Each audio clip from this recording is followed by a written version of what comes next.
स्वागत है दोस्तों मेरे YouTube channel Mohammad Hamid math. तो बच्चों आज हम फिर से लेकर आ गए हैं अलंकार। तो पार्ट 1, पार्ट 2, पार्ट 3 हमारा कंप्लीट हो गया है। आज पार्ट 4 में हम लेकर आ गए हैं अलंकार। अर्थालंकार के ये भाग हैं। कौन कौन से आज हम पढ़ेंगे? अनौकित अलंकार, संदेह अलंकार और भ्रांतिमान अलंकार।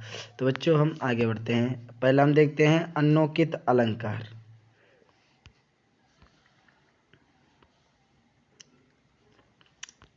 अनौकित अलंकार कह रहा कि जहाँ पर प्रस्तुत के द्वारा अप्रस्तुत का वर्णन किया जाता है अतः किसी के बात को, यानी कोई भी बात उसके दूसरे के ऊपर ढाल कर कह दिया जाए।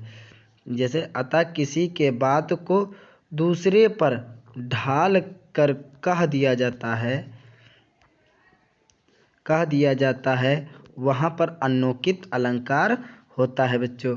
तो ये आशा है कि आप ये समझ गए होंगे। फिर हम इसका उदाहरण भी देख लेते हैं। उदाहरण, माली आवत देख कर कलियन करी पुकार और फूले फूले चुन लिए कल ही हमारी बार। तो ये हमारा उदाहरण भी कंप्लीट हुआ। अब नेक्स्ट हम देखते हैं, इसका अर्थ भी देख लेते हैं।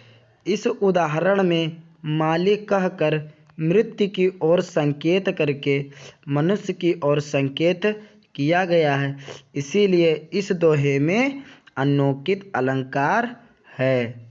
तो बच्चों आशा कि ये समझ में आ गया होगा। फिर हम आगे बढ़ते हैं। फिर हम दूसरा अपना देखते हैं संदेह अलंकार। इसमें क्या है? जब वर्णन इतना संदेहपूर्ण हो कि किसी वस्तु का निश्चय ना हो पाए तो वहाँ पर संदेह अलंकार होता है। संदेह अलंकार होता है। इसका उदाहरण भी देख लेते बच्चों।